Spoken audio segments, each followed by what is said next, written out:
The unmoving principle, Act 1, the cinematic hook. The phone rang 3 times, a sharp, insistent sound that cut through the velvet silence of the Los Angeles night.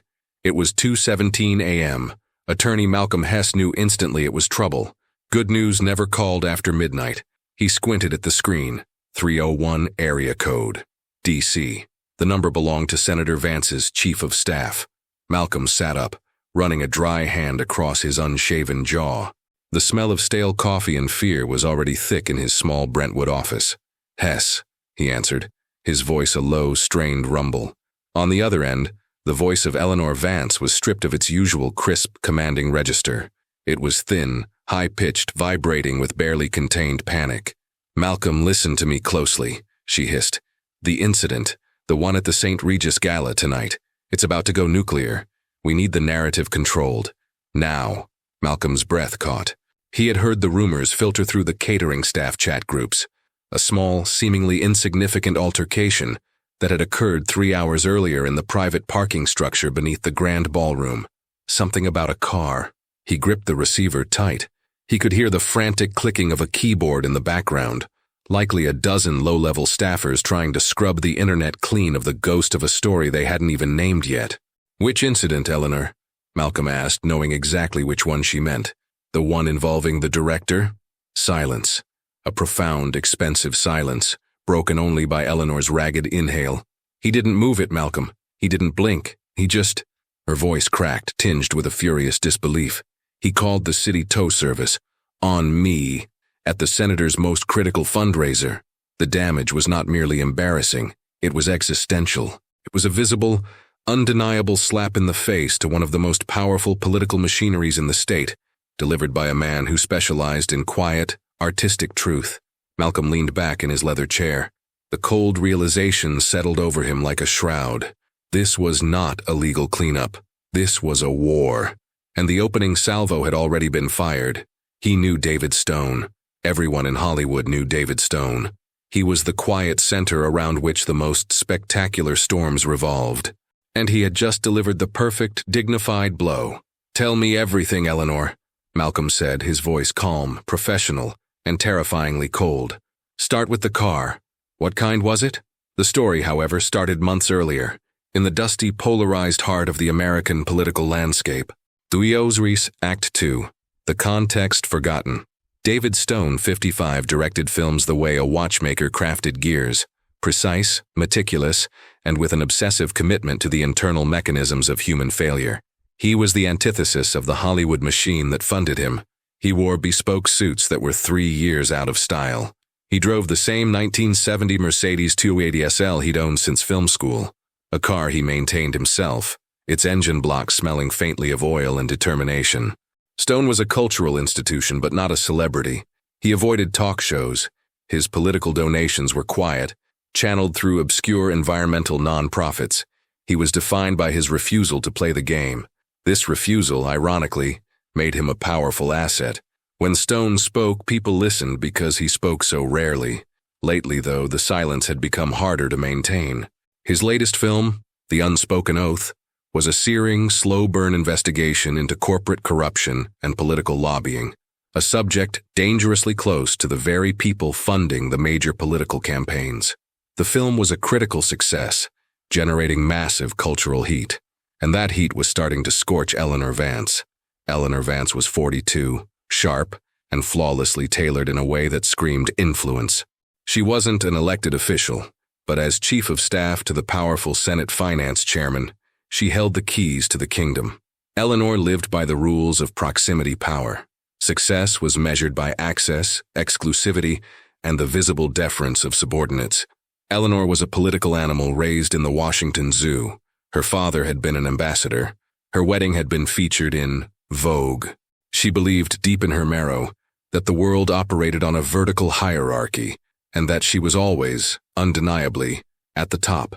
Their histories were an oil and water mix of professional disdain. 2 years prior, Stone had given a rare commencement address where he referenced the lobbying class who mistake entitlement for intelligence. The video went viral. Eleanor had retweeted the clip with a single dismissive comment: "Artistic delusion is cute until it funds a yacht." To keep it real, Stone never responded. That was his style. But the tweet was a low-level irritant, a reminder of their fundamental philosophical disconnect. The tension peaked in early June. Senator Vance was pushing through a massively unpopular, yet highly lucrative, infrastructure bill known euphemistically as the American Rebuild Initiative, a bill that the unspoken oath had implicitly skewered just weeks earlier. This gala, held in the shimmering, suffocating wealth of the St. Regis Ballroom, was the senator's main event. It was designed to raise $20 million in a single night. Attendance was mandatory for anyone seeking favor or simply seeking to survive in the intersection of entertainment and policy. Stone had been forced to attend. He owed the studio head a favor, a deep, ancient debt that demanded his physical presence for precisely 2 hours. The logistics of the evening were controlled by Eleanor Vance with military precision. She had planned the guest list, the seating chart, and, critically, the parking. The St. Regis had a small, hyper-exclusive sub-level lot, designated for the absolute highest tiers, the senator, his largest donors, and the essential power players. Eleanor had personally instructed the parking management that one spot, the most visible, most easily accessible spot C11, was reserved for her use, designated by a small, temporary, but highly visible sign placed the previous morning. Vance, priority access. This spot wasn't about convenience, it was about demonstration. It was where her enormous armored black SUV, a symbol of the status she enjoyed, needed to rest. She needed to see that sign. She needed others to see that sign. David Stone, however, arrived an hour late, distracted, his mind still working through revisions on a screenplay. He didn't use the valet, he hated the fuss, and drove his classic Mercedes down the ramp himself.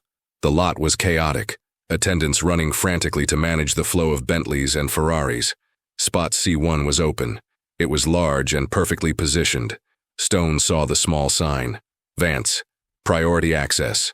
He glanced at it, shrugged off the absurdity of a non-elected staffer having a dedicated spot in a paid lot, and parked his elegant, understated 5-decade-old Mercedes 280 SL squarely in the center of C1. He locked the doors, smoothed his tie, and went upstairs to fulfill his obligation. He had simply parked a car. He did not know that, by doing so, he had just triggered a political catastrophe. Act 3. The Arrival and the Atmosphere. The St. Regis Ballroom smelled of money, expensive perfume, and the faint metallic hint of political ambition. Crystal chandeliers cast long, blinding spears of light across the vast room. Every sound, the clink of silverware, the forced laughter, seemed amplified by the high ceilings. Stone felt alien immediately. He was seated at a table near the back, a clear indication of his refusal to fully participate. His suit felt too heavy. He picked at a lukewarm scallop, the taste dull and uninteresting. He watched the room. The faces were animated, but their eyes were hungry. They were trading information, leveraging access, and maneuvering for position around the senator, who stood beaming on a raised dais, bathed in the sickly green light of a teleprompter. Stone checked his watch. 45 minutes down. His eyes scanned the door just as Eleanor Vance swept in, returning from a strategic conference call in a back office. She moved with purpose, her spine rigid, her deep emerald gown shimmering. She carried the weight of her senator's success on her shoulders, and it made her gait imperious. 2 junior staffers trailed her, holding notepads like shields. She paused at the entrance, surveying the room for a full minute, a public display of checking the attendance list. Her gaze drifted over Stone. For a fraction of a second, their eyes met. Eleanor's face remained a mask of cool disinterest, but Stone felt the slight, familiar pressure of her disapproval. He offered a minuscule, almost imperceptible nod. She did not return it. The dinner service began. The waitstaff, predominantly young film school graduates trying to make rent, moved like ghosts, their expressions frozen in neutrality. The atmosphere was winding tighter, not looser. The senator's speech was boilerplate, promising growth and prosperity, but every sentence was a thinly veiled threat to those who hadn't contributed enough. Stone focused on the details. The way one donor wiped his mouth with unnecessary vigor, the tired slump in the shoulders of the senator's long-suffering spouse, the nervous habit of Eleanor Vance, standing by the bar, constantly checking her phone, smoothing the front of her dress, and sipping only from the water glass. She never allowed herself the loss of control that alcohol invited. Suddenly, Eleanor's phone buzzed aggressively. She glanced at the screen. It was a text from the lot attendant. Her face, previously a study in icy control, fractured instantly. Her eyes widened, a thin line forming between her brows. She typed a rapid response, her thumb hitting the glass screen with furious force. She shoved the phone into a satin clutch and excused herself abruptly from the conversation she was having with the head of Paramount Pictures. "I need air," she murmured, but the edge in her voice was not fatigue. It was raw, blinding anger. She did not head for the smoking patio. She headed for the elevator bank, her heels clicking a fast, frantic rhythm on the marble floor. The two staffers scrambled to catch up, exchanging worried glances. Stone watched the exit, recognizing the body language of an impending crisis. He finished his water. His 2 hours were up. He rose quietly, excused himself from his table with a wave, and followed the same path toward the parking structure, 2 minutes behind her.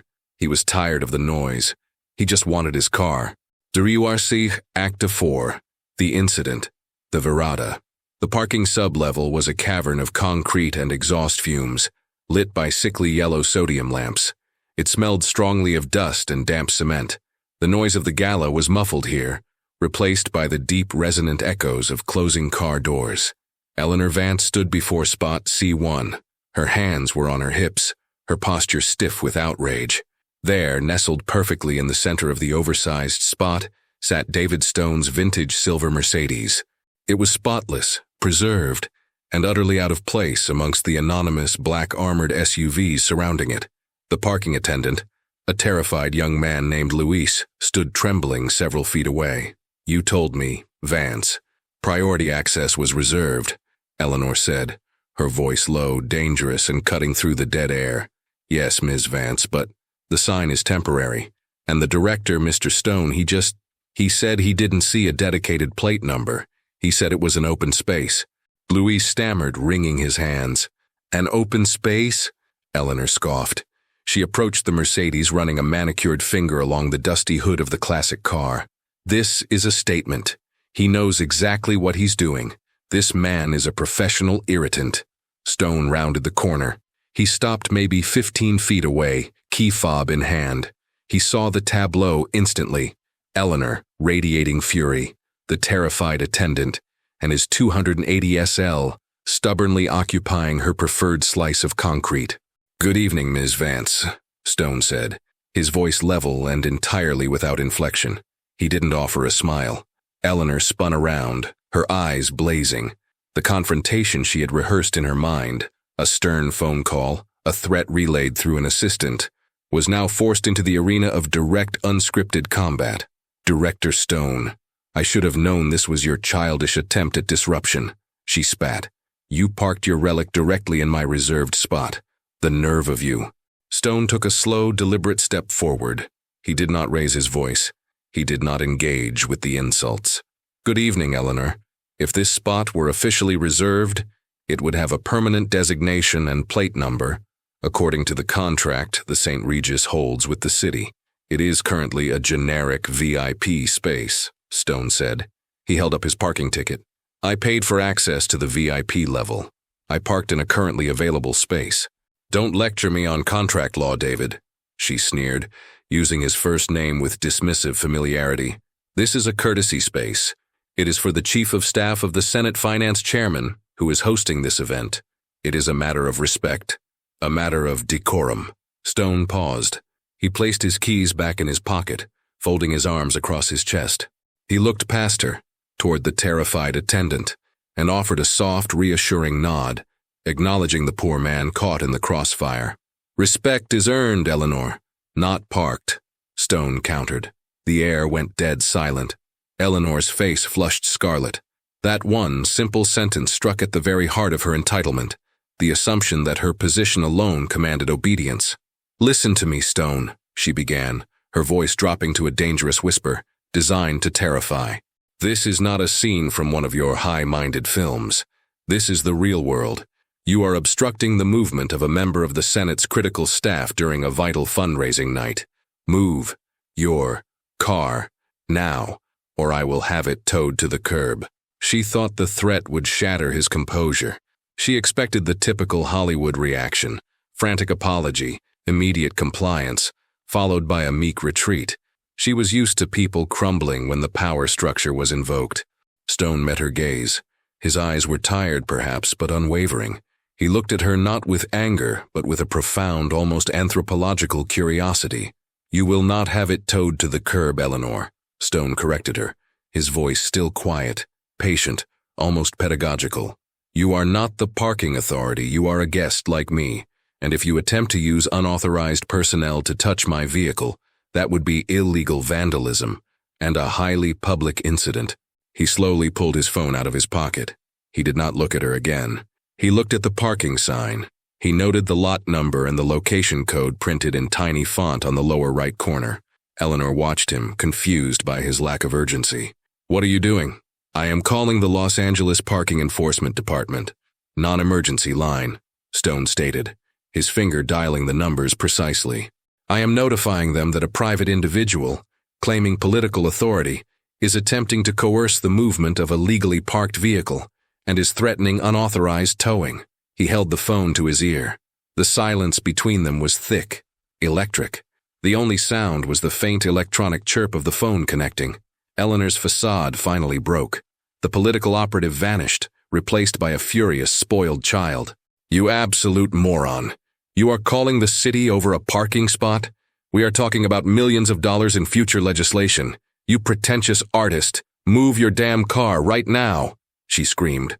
Stone lowered his voice, speaking into the receiver as a human voice answered the line. "Yes, hello. I'm at the St. Regis P3 level. I need to report an aggressive confrontation regarding a legally parked vehicle. Yes, a silver 1970s Mercedes SL. The car is in spot C1. The party demanding its movement is a political staffer who believes the spot is reserved through personal mandate. I need an official officer to confirm the legality of my parking and ensure my vehicle is not vandalized or illegally moved. Thank you. I will wait here." He hung up the phone. He looked at Eleanor Vance. His expression had not changed. "The police are on their way, Eleanor," Stone said softly. "You now have a choice.